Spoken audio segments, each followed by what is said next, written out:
Good evening. Bhimrao Ramji Ambedkar. Take that name in for a moment. Babasaheb, as he is fondly remembered, was a special kind of leader. He was not just a mass leader. He was a jurist, a philosopher, historian, orator, writer, an economist, scholar, a revolutionary, and one of the founding fathers of independent India. Dr. Ambedkar was posthumously awarded the Bharat Ratna, India's highest civilian award, in 1990. It was Dr. Ambedkar who squarely put social reform on the agenda during the freedom struggle and launched a simultaneous movement against untouchability and the caste order that were the hallmarks of the majority of the nation at that time. He championed the interests of Dalits. Babasaheb arguably understood the caste system and casteism better than anyone in his time or even after. Dr. Ambedkar offered a multi-layered, counter-hegemonic reading of caste that many still argue was lost to the next generation of sociologists and politicians, among others. Today, on his death anniversary, rich tributes are being paid to the man everywhere in the capital, led by the first citizen of the country. Floral tributes were paid. All over the country, memorials have come up. We have named universities, schools, colleges, roads after the great man. In Bombay, the state government has just cleared the transfer of land where an Ambedkar memorial will be constructed. Comparisons with the Statue of Liberty are already doing the rounds. But the question that stares us Indians in the face today, even today, is this. Have we really honored Babasaheb and his legacy with the kind of social change that he wanted? Ladies and gentlemen, on The Big Picture tonight, on the anniversary of Dr. Ambedkar's death, The Big Picture will discuss not just the man and his legacy, but also discuss where we as a country, as a people, have let Babasaheb down. Have we really taken lessons from the teachings of the man who wrote our Constitution? We will discuss all these things and more, and my panel today includes Rakesh Bhattacharya, eminent historian, Dr. Udit Raj, President of the Indian Justice Party. Also joining us will be John Dayal, President of the All India Catholic Union, and completing the panel will be well-known social activist Swami Agnivesh. But I would like to start the show, if I could, with Rakesh Bhattacharya. Rakesh, before we get to Babasaheb's legacy, I want each of my guests very briefly to tell us what Babasaheb's life, his work, his achievements mean to us, mean to them, mean to you. Tell us a bit about the man. His was a very interesting journey. What does B.R. Ambedkar mean to us in this day and age? And more importantly, what should he mean to all of us in this day and age? You know, this is a time where we all talk about India becoming a global power. Now, even when we are talking about a global power, we are seeing everyday struggles, hundreds and thousands of struggles of different kinds. In that age, where we are part of the struggle, we are very proud to have so many of them in 19th and 20th century early parts. They were all struggling. So struggle is the key message that Indian society presents to us, even today when we are talking about celebrating somebody's birthday. In that sense, I think Babasaheb indicates the struggle is the key. Not just Babasaheb. Take any leader and their life is full of struggle. And what kind of struggle? All of them, including Babasaheb, and Babasaheb much more than anybody else, intellectual and political. Political means socio-economic, cultural. So these two envelops the entire life of this man, entire work of this man, and entire legacy that he left behind, which over the years, last 50 years, is unfurling, it's opening up. And therefore, struggle intellectual and struggle political is the key message, and from that comes the issue of democracy, the issue of secularism, issue of opening up of a society with equal, just, and a kind of dream that for a younger generation, a kind of just and equitable society. Right. So this is what he gives us in platter. Right. I want to come to Dr. Udit Raj. What does Babasaheb mean to you, sir? See, in this day and age? You see, Dr. Ambedkar primarily was for annihilation of the caste system. And then other contributions come later, next to it, even writing the constitution also. Because this country remained a slave for 2000 years almost, because of the fact that it was fragmented in line of the caste. More than 6,000 castes we have. Each caste has affinity to its own members than others. So Dr. Ambedkar was fiercely engaged in annihilation of the caste so that a strong India emerges, so that the undeclared civil war which is going on more in the villages area comes to an end, and of course the country becomes superpower, there is happiness, there is a peace in the country. But what happened is that this aspect is not highlighted. What is more highlighted is that writing of his constitution, his struggle and other things. 2 months, just 2 months back, CNN, IBN and BBC, they hunted to find the greatest Indian after Gandhi. Even Nelson also joined it, and I think 100 people were selected there, and Dr. Ambedkar was declared as the greatest Indian. But unfortunately, today also caste system survives. Yes. And that news was not covered by electronic media, by print media. Look at it, that still Dalits, we untouchables, we tribals are so much untouchables in this caste-ridden society. Not only Dalits and tribals are suffering, but the entire nation had to pay the price and had paid price for 2000 years. Otherwise, any Tom, Dick and Harry coming, attacking India succeeded and ruled us because of the caste system. And the fragmentation of the society. Still the upper caste in this country is not ready to understand. America understood better because where the 70% whites live, but they deliberately elected Obama. So that the drift in the society. We're not going to go far away from the country. I want to focus on Babasaheb and what he means to us today. I want to get Mr. John Dayal in. And so, what should Babasaheb mean to us after more than 60 years of independence? Have we really learned anything from his teachings? We haven't learned anything from his teachings at all. Inequity remains. The caste structure remains as strong as possible. Communalism reigns supreme. Communal parties are being lionized. Arch communalists are being lionized and placed even ahead of Ambedkar, if I may say so, from the recent experience in Maharashtra. But let me take it a step further. I would like also to own Babasaheb Ambedkar. He is an emancipator of the Dalits, gave them dignity, human dignity. He also showed an example to India's religious minorities, that they have a stake in India, that India must own them up. And I think to that extent, together with Nehru, and away from every other leader of the freedom struggle, Babasaheb Ambedkar is a linchpin, is a kingpin in structuring a secular society. A secular society would not exist if it were a caste-ridden society, if it were a Brahmanical society, because those two things are anathema to each other. Secularism implies an opening up, and therefore I would call him a civilizational man. If there is a contemporary Indian civilization, he is an architect of it, together with, I would say, Nehru, and I would bring no other third person into this bipolar situation. Point taken, sir, and a very pertinent point indeed. I want to go to Swami Agnivesh and ask him this question. First of all, welcome to the show, Swamiji.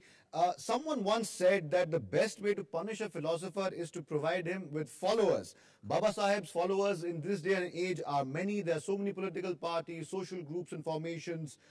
In your opinion, Swamiji, over 60 years of independence, have we done justice to B.R. Ambedkar's teachings, if I could call it that? Have we let him down? And more importantly, have his so-called followers let Babasaheb down, and why?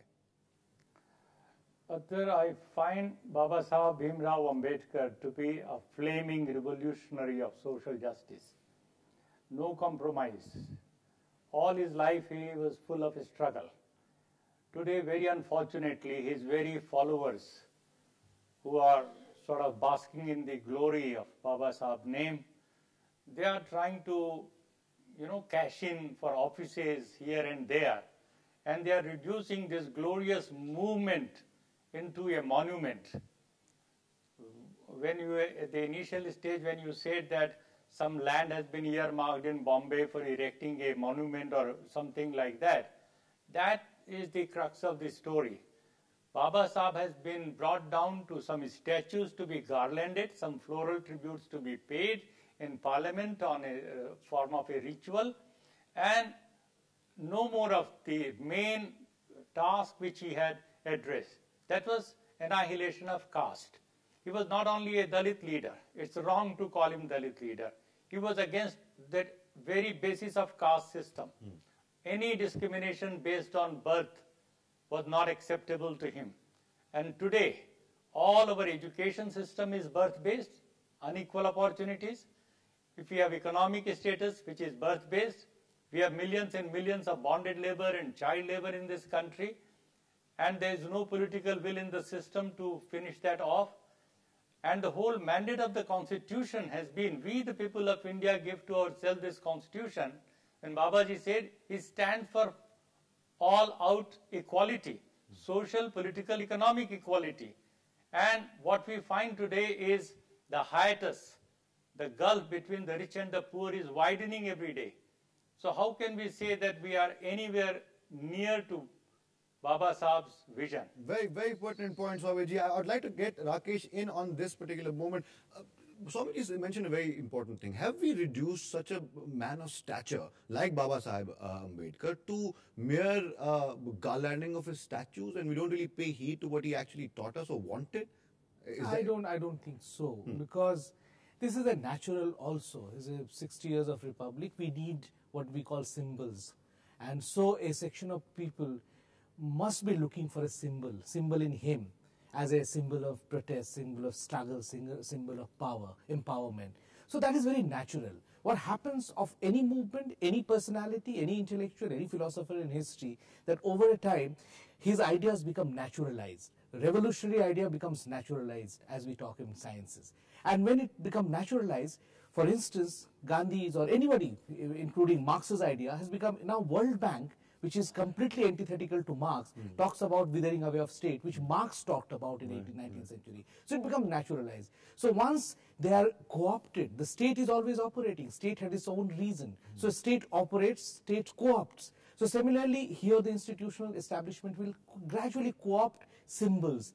So the struggle will continue. So that's why I said Babasaheb remains a struggle, a metaphor for struggle, because he, again, his own philosophy will come in the way of those who are reducing him to metaphors like establishment. So it's very contradictory, isn't it? It's happening dialectics. what he didn't want to happen, it's happening. It's a dialectics. Exactly. Would you agree with that? Yeah, I partly agree with him.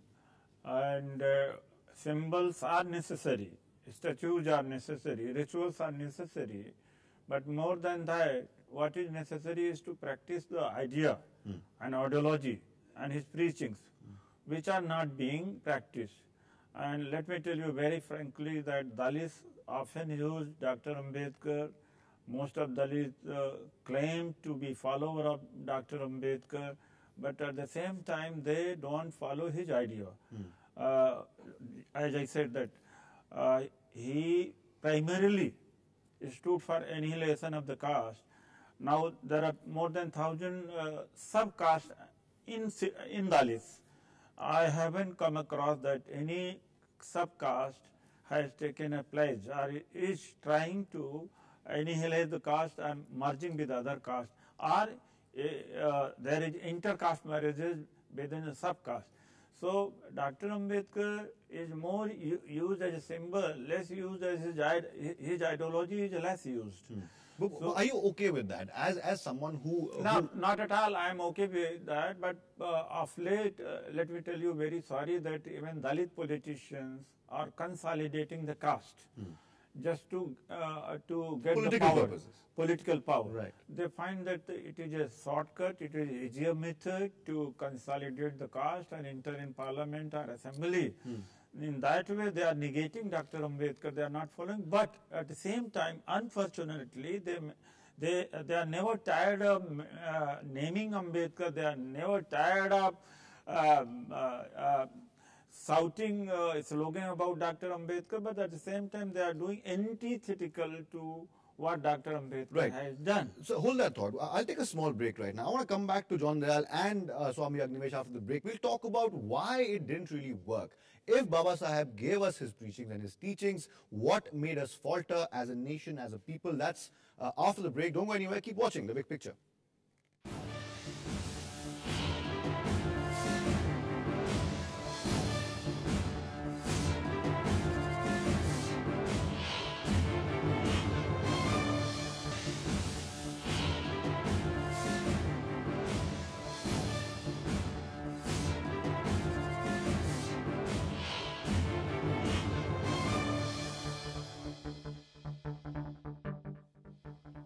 Welcome back to The Big Picture. We're discussing the great man Babasaheb Ambedkar and his legacy and what happened to his legacy. John Dayal, I'll ask you one thing. The fact remains that B.R. Ambedkar dedicated his life to one cause, that of educating the masses about the reality of the downtrodden, the oppressed classes. It is also a fact that he gave us modern prescriptions to tackle an age-old disease, be it untouchability, be it social discrimination, etc. My question is this: why didn't it work after his death? Why did we tumble back into a social and political system that thrives on a caste bias even today?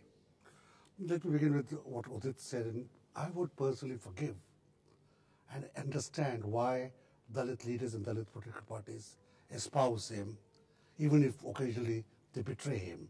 They put him on a pedestal, and yet they demolish that pedestal. But I find it absolutely hypocritical that the BJP, for instance, also eulogizes because they want to exploit him. And I think therein is the main answer to your question. Yeah. Why has his legacy not been as vigorous as it should have been? Because those in political power, and at 15% or 22%, the Dalits and the tribals are themselves not numerically powerful enough to be in the reins of power at the center. So those who are in power at the center, and both political groupings that are, want to exploit it but cannot afford to implement his teachings because their larger support base would vanish. Can they afford to give to the Dalit a sense of dignity while also seeking and putting all their candidates from the upper castes? Can they afford to give equality to the tribals? Can they even treat them as human beings? They can't. And therefore, as they come back again to Bombay, the capital of India, the birthplace of many of its leaders, what happened recently? The amount of hullabaloo that was made about one person's death, who was, if I may say so, an absolute antithesis of what Mahatma stood for, of what Bhimrao Ambedkar stood for. And that city, that political system makes such ado about it. Why have they lost out on the fact? We've also lost out. We have not educated our masses, we have not followed the three injunctions, we have not united ourselves, and we haven't really struggled as much as we should have. And if I may just conclude my sentences, and I count religious minorities quite at par with the Dalits and the tribals as the natural beneficiaries of Ambedkar thought in India, and I think we need to do something more about it. Point taken. I'll go to Swami Agnivesh very quickly. Sir, would you say then, after you heard what your fellow panelists, I beg your pardon, have said right now, would you say that the Ambedkar legacy was then sort of hijacked and his name used to carve out political niches to quench the thirst for blatant political power? And is that a strange way? Is that, sir, in a strange way, the logical culmination of what he wanted? A place for Dalits at the highest stage. You think it's in a strange way the logical culmination of it? I have a feeling you would strongly disagree with that. Well, I find, my fellow panelists, many of them have really agreed with what I have said. Professor JNU, of course, does not agree with me, but I want to once again say what I said earlier, that once you idolize any particular ideology, then you lose the fire. Idols remain, idol worship remains the main thing. That is what is exactly happening with Babasaheb Ambedkar. Let us not forget, as you said at the outset, his name was Bhimji Rao Ramji. Okay? Right. The word Ambedkar, the name Ambedkar was given by one of his teacher, a Brahmin teacher. His name was Ambedkar. The other teacher's name was Padse, but the teacher who was a Brahmin himself, and his name was Ambedkar, he was so impressed by this young Bhimji Rao that he gave him his name, Ambedkar. So it's a Brahmin name. So let us not try to limit or dilute this whole message. Ambedkar wanted that we must rise against all scriptures. We must rise against all traditions, all religions, and whatever comes our way, and create a casteless society. And through this constitution, he said, let there be an egalitarian or classless society. So casteless society and a classless society was his message. And where are we?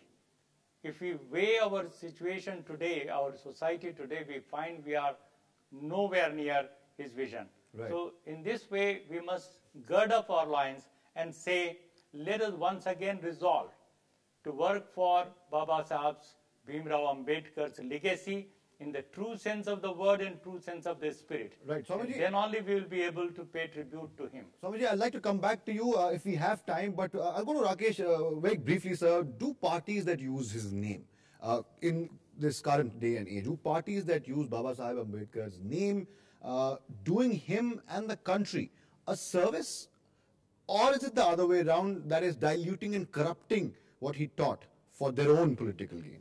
That will always happen in a democracy. So all over the that world. is what's happening, corruption. That will always happen. But what is more important is, look back into the intellectual struggle that Babasaheb was fighting. Is there a kernel in his thought which allows people to be statist? In fact, today, as Samir Agnivesh was talking about, invoking that one has to rescue Babasaheb's message from statist politics into popular politics, because there is where the need of the hour is. A large number of people are becoming excluded from the system, which the state itself is bringing in. So if you want to capture state through Babasaheb's metaphor, symbols, images, then you are imprisoning the population which is below poverty line into the same statist structure. Right. So therefore you need Babasaheb to rescue from the statist army.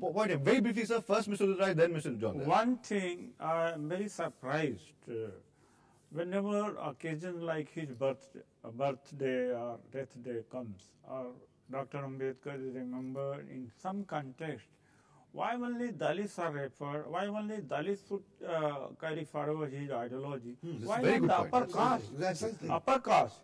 Today is his Parinirvan Divas at 26 Alipur Road, where he breathed last. We had a big rally over there.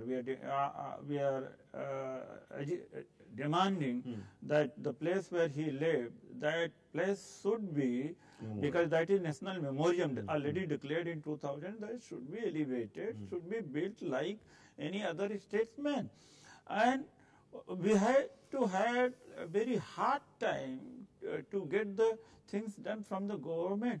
So, like in America and other countries where the creamy layer, upper caste are exploited for that matter, here in our context, in Indian context, upper caste are exploited.